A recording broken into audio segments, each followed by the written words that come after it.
Mira con detenimiento a la niña de camisa azul que ves en pantalla. En el video pareciera que fuera con su padre, el hombre que está justo detrás de ella. El hombre interactúa pocas veces con la pequeña, pero ella, quien todo el tiempo está cruzada de brazos, en realidad está muerta del susto. El hombre que está con ella no es su padre, como algunos podrían pensar. Era un monstruo que la había secuestrado y la obligaba a fingir normalidad cuando estaban en público. Lo que este monstruo no sabía es que una trabajadora del lugar hizo una llamada con particular celeridad cuando vio el rostro de la niña. Sabía que algo no andaba bien y tenía que comunicarlo a las autoridades. Esa llamada sería el inicio de uno de los casos criminales más impactantes en Idaho, Estados Unidos. Por lo tanto, quiero que escuches el audio de la llamada.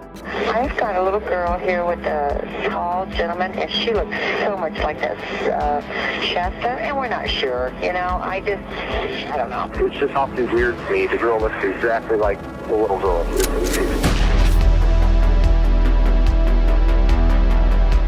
Antes de iniciar, quiero enviar un saludo muy especial y cósmico a dos leyendas, a Janet Rivera, que me escribió: gracias Tess, siempre veo tus videos en el trabajo, en casa, no me pierdo ni uno. Te cuidas mucho, saludos y abrazos. Mil gracias por tu apoyo, hermosa, lo valoro con el alma. Espero que la vida te ilumine mucho. Te envío también un abrazo y un beso inmenso. También quiero agradecer a Mayra Salazar, que me escribió: querido Tess, quería agradecerte por hacer estos videos. Desde que conocí este canal quedé fascinada. Prometo quedarme para siempre. Espero sigas creciendo día a día. Te mando un fuerte abrazo cósmico desde Argentina. Muchas gracias por tu mensaje tan lindo, lo aprecio con el alma. Te deseo lo mejor en el mundo. Gracias por quedarte y disfrutar de mi trabajo. Te envío un beso y deseo lo mejor para ti y para toda tu familia. Ahora sí, la pregunta del día de hoy es: ¿cuál ha sido el peor día de tu vida? Déjame tu respuesta o anécdota en la caja de comentarios.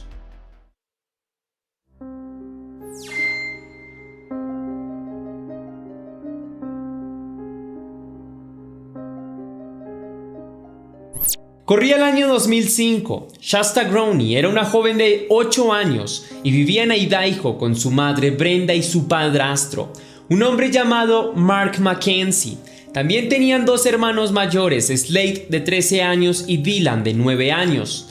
A simple vista eran una familia normal, se podría decir que hasta feliz. A los tres pequeños les iba muy bien en la escuela, eran aplicados y no daban problemas tampoco a nivel convivencial.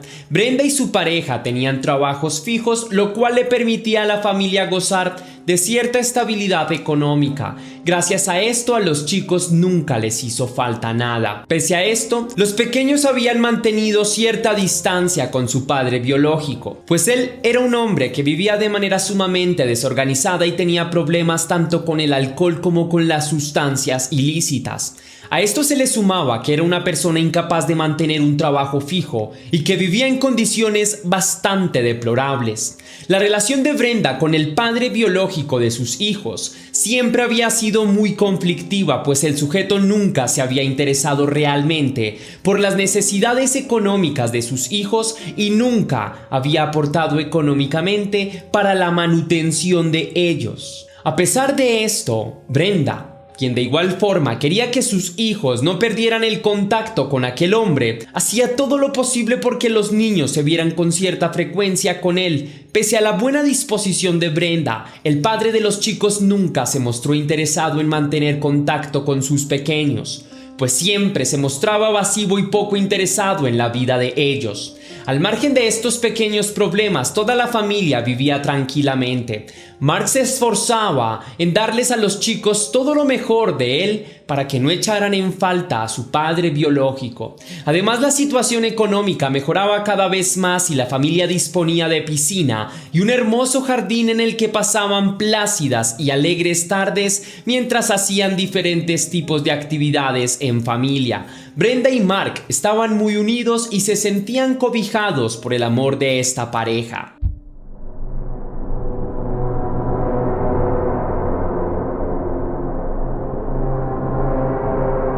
El 16 de mayo de 2005, la familia se reunió en el jardín para pasar una tarde agradable. Allí hicieron una barbacoa y pasaron varias horas allí reunidos, puesto que los pequeños tenían que asistir al día siguiente a la escuela. La reunión fue bastante tranquila y Brenda y Mark decidieron no convocar a más familiares y amigos para no hacer de aquella reunión una fiesta. Esa tarde, cuando la barbacoa acabó, todos los miembros de la familia se fueron temprano a la cama para así poder cumplir con los deberes que al día siguiente les esperaban. A pesar de que era una mañana tranquila y aparentemente convencional, algunas personas notaron que los jóvenes no salieron a tomar el bus que los llevaba al colegio.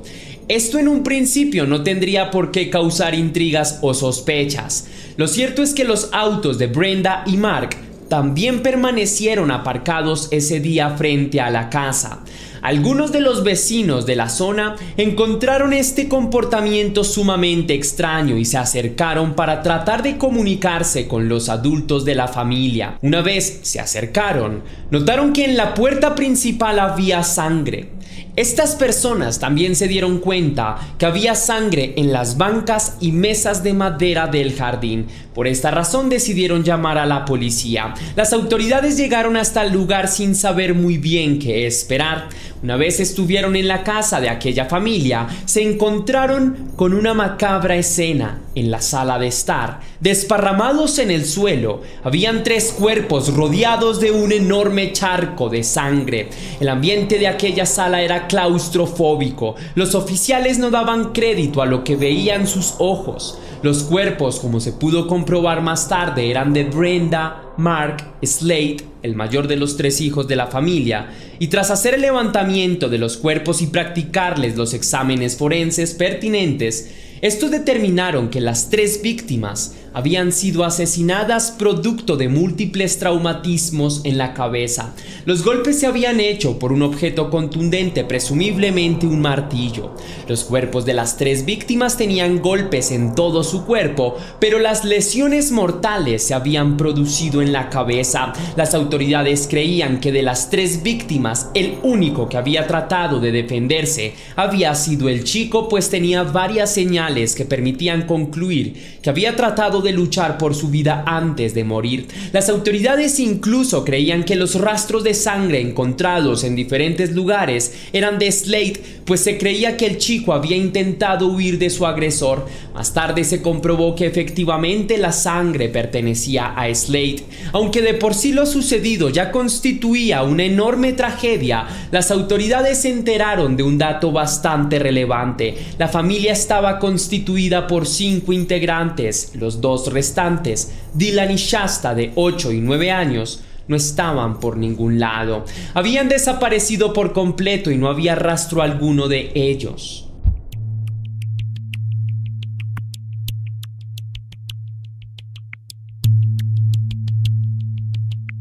En un principio la policía pensó que tal vez los 2 chicos hubiesen huido de la escena tras escuchar al atacante, pero pronto descartaron esta hipótesis. Por razones obvias se descartó que los 2 pequeños fueran los autores materiales o intelectuales del crimen, pues las circunstancias en las que se habían encontrado los cuerpos no podían haber sido perpetradas por 2 niños, y en especial de esas edades. En consecuencia, las autoridades declararon a los 2 chicos como personas desaparecidas. Por todo Idaho se pusieron carteles y valles. Los medios de comunicación también reportaron la desaparición de los chicos. Encontrarlos era una prioridad para este momento. La policía empezó a actuar de la manera más rápida posible. El objetivo era tratar de obtener algún testimonio que les permitiera dar con el paradero de los menores. Pese a las rápidas acciones que se emprendieron, los días fueron pasando y poco a poco se transformaron en semanas. El tiempo se dilató y no se tenía ninguna información de Shasta o de Dylan. Tampoco se tenía ningún sospechoso. Las autoridades intentaron hacer pruebas de ADN en la escena del crimen, pero no había ni una sola muestra o huellas dactilares. La familia no tenía enemigos, no le debían dinero a nadie y eran muy queridos en su comunidad. seguridad, nadie tenía respuestas para este macabro crimen. En un principio se llegó a pensar en el padre biológico de los chicos como principal sospechoso. No obstante, el sujeto tenía una coartada muy sólida. Estaba en una reunión de narcóticos anónimos, así que no había podido ser él. Además, por la noche había dormido en la casa de un familiar y este describió con lujo de detalles lo que habían hecho esa noche. Por estas razones, se le descartó en una etapa muy temprana de la investigación. Fue necesario que transcurrieran 6 semanas para lograr obtener una pista. El día 2 de julio hubo noticias de los menores. Una camarera de un restaurante llamó a la policía y dijo que en aquel sitio había una niña cuyo aspecto físico se asemejaba mucho al de Shasta. La camarera dijo que la niña parecía nerviosa y que hablaba poco. La mujer dijo que la actitud del hombre que la acompañaba también era sumamente extraña y que parecía bastante precavido. I've got a little girl here with a tall gentleman, and she looks so much like this Shasta, and we're not sure. You know, I don't know. It's just something weird to me. The girl looks exactly like the little girl. Las autoridades le dijeron a la camarera que tuviera ocupado al sospechoso y a la niña para que les diera el tiempo suficiente de llegar hasta el lugar. La mujer actuó impecablemente, pues una vez las autoridades llegaron hasta el sitio, el sujeto, acompañado de la niña, todavía se encontraban allí. Cuando el hombre fue abordado por la policía, quedó casi paralizado. Las autoridades preguntaron a la niña su nombre y ella confirmó que se llamaba Shasta Groene. De manera inmediata, las autoridades capturaron al sujeto que la acompañaba. Su nombre era Joseph Duncan III. Tras la captura, las autoridades consideraron que ese sujeto también era el culpable del asesinato de la familia completa en la casa de ellos.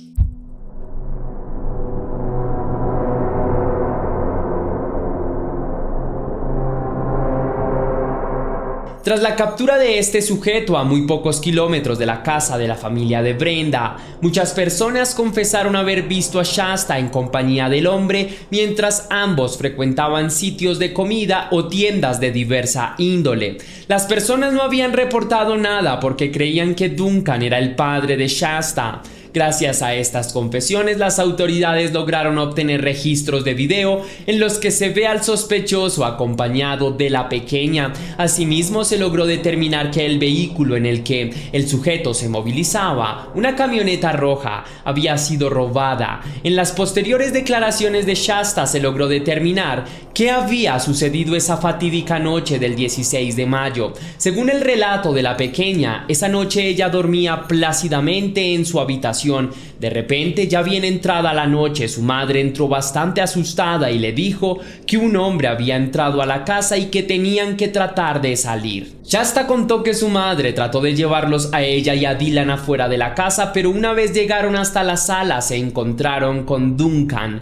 Al ver a Brenda, el sujeto arremetió contra ella y la amarró de manos y pies, como ya había hecho con Mark y Slade. A Shasta y Dylan los tomó de las manos y los llevó arrastrados hasta la camioneta roja. Luego de esto, Shasta dijo que escuchó gritos de Mark y su madre hasta que estos ahogaron por completo. Luego de un rato vio que de la casa emergió la figura de su hermano mayor, quien trataba de escapar a pesar de las heridas. Duncan lo atrapó y lo llevó de nuevo a la casa, donde lo remató. La pequeña dijo que el arma que el sujeto había utilizado para matarlos a todos había sido un martillo. La pequeña también relató lo que había tenido que sufrir con aquel sujeto. El sujeto condujo durante varias horas y durante aquellos días hizo varias paradas en distintas casas rodantes. Así se había ocultado. Lo más trágico del caso viene a continuación. En cada lugar que se detenía, el hombre abusaba íntimamente de los 2 niños y los agredía físicamente. Shasta dijo que su hermano Dylan fue el que más sufrió, ya que el vil criminal se ensañaba frecuentemente con él.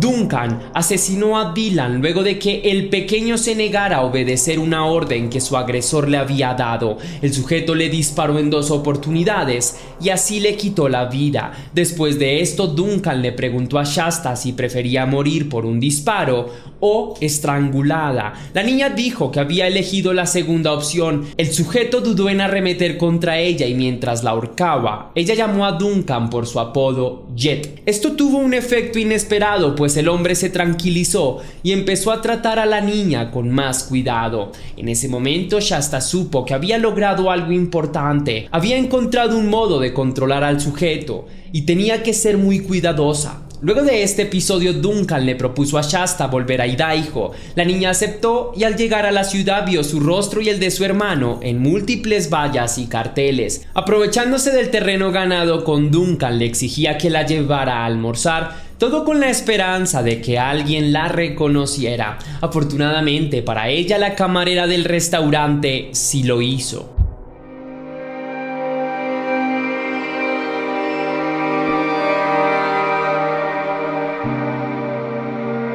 Joseph Duncan nació en Tacoma, Washington en 1963. Para el momento en el que cometió el crimen contra la familia de Shasta, no era un desconocido para la justicia. Cuando tenía 17 años, en 1980, fue sentenciado a 20 años de prisión por agredir íntimamente a un niño en Tacoma. En 1994, tras 14 años de prisión, el sujeto logró salir en libertad condicional, pero 3 años más tarde sería ingresado nuevamente a prisión por romper los términos de esta.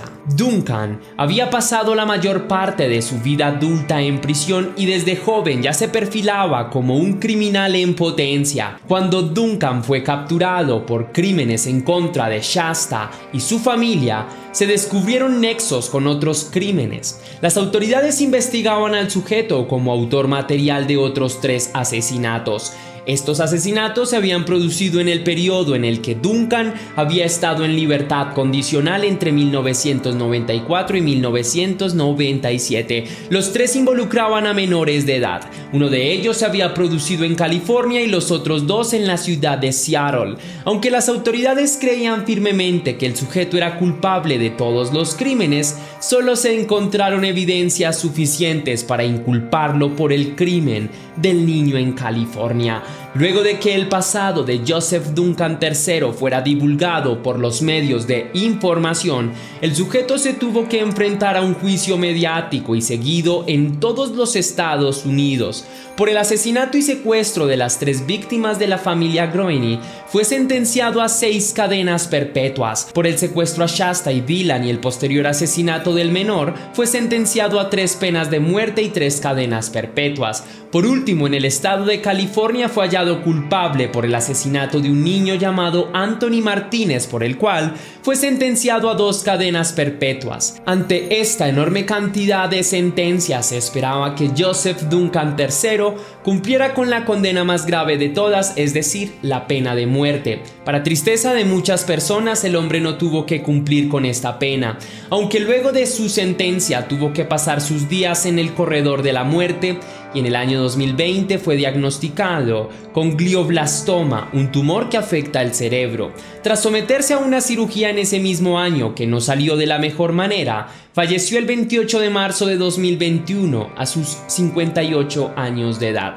Pese a que Duncan salió bien librado de todos los crímenes que cometió, la misma suerte no corrió para Shasta. A pesar de que la niña sobrevivió a esa tragedia, la vida después de un acontecimiento de este tipo nunca vuelve a ser la misma. Shasta ha tenido que vivir con ese horrible suceso y esa experiencia condiciona cada una de sus acciones en la vida. A pesar de que ha podido seguir adelante, su vida ha sido un poco errática. En su alma quedaron cicatrices que probablemente nunca podrán ser sanadas. Y antes de irme quisiera extender la reflexión sobre la importancia también de cuidar a nuestros hijos. El mundo afuera es bastante peligroso. Estamos llenos de personas psicópatas, de personas que no han logrado gestionar sus emociones y y no han trabajado en pro de ellas, y que además también provienen de circunstancias particulares, habitualmente contextos difíciles, ausencias de padres, todo tipo de agresiones, y eso finalmente va perfilando en un futuro a criminales en potencia, que probablemente pudo haber sido el caso de Joseph Duncan. Pero sin embargo esto no tiene que ser justificable, pero por lo tanto sí podemos cuidar de nuestros pequeños, porque en el mundo de afuera pues lamentablemente van a haber malhechores interesados en hacer este tipo de cosas. Por lo tanto es necesario que estemos muy pendientes de nuestros hijos, también que logremos, digamos, tener unas estructuras de seguridad, tener algunos mecanismos de seguridad en nuestra casa para podernos eventualmente defender de una situación crítica como estas. Es algo que no le deseo a nadie, pero pues tampoco puedo tapar el sol con un dedo y decir es que esto no sucede. Francamente, porque sucede, es importante que tengamos mecanismos de seguridad, que tengamos el número del cuadrante de policía más cercano de nuestra casa a la mano, y que de alguna manera podamos cuidarnos entre unos y los otros, especialmente en núcleos familiares. Y también una invitación para valorar la vida y valorar la vida de nuestros familiares, tener las oportunidades necesarias para poderles expresar a ellos que los amamos y que la existencia de ellos es importante. Yo creo que todas estas cosas son pilares fundamentales para la construcción de sociedades cada vez más sanas. Entonces pues finalmente ese también es el objetivo por el cual se realiza este contenido de True Crime. Más allá del morbo por el morbo de mirar casos criminales, es justamente para entender cuáles son las falencias que hemos tenido como sociedad, y a través de esos vacíos que hemos encontrado, cómo podemos de alguna manera subsanar con comportamientos cada vez más sensatos que logren una unificación social y una unificación familiar. Eso es lo único que yo pretendo con este canal, así que espero que llegue el mensaje como quiero que llegue. Muchas gracias a los que se quedaron hasta el final. Si les gustó esta investigación, déjenme saber con su misterioso like. También estoy subiendo estos casos criminales a mi TikTok, me pueden buscar como Tess Misterios, o a mi Instagram, también estoy como Tess Misterios, y ahí también podríamos tener incluso más conectividad y más comunicación para que no se pierdan de ninguna novedad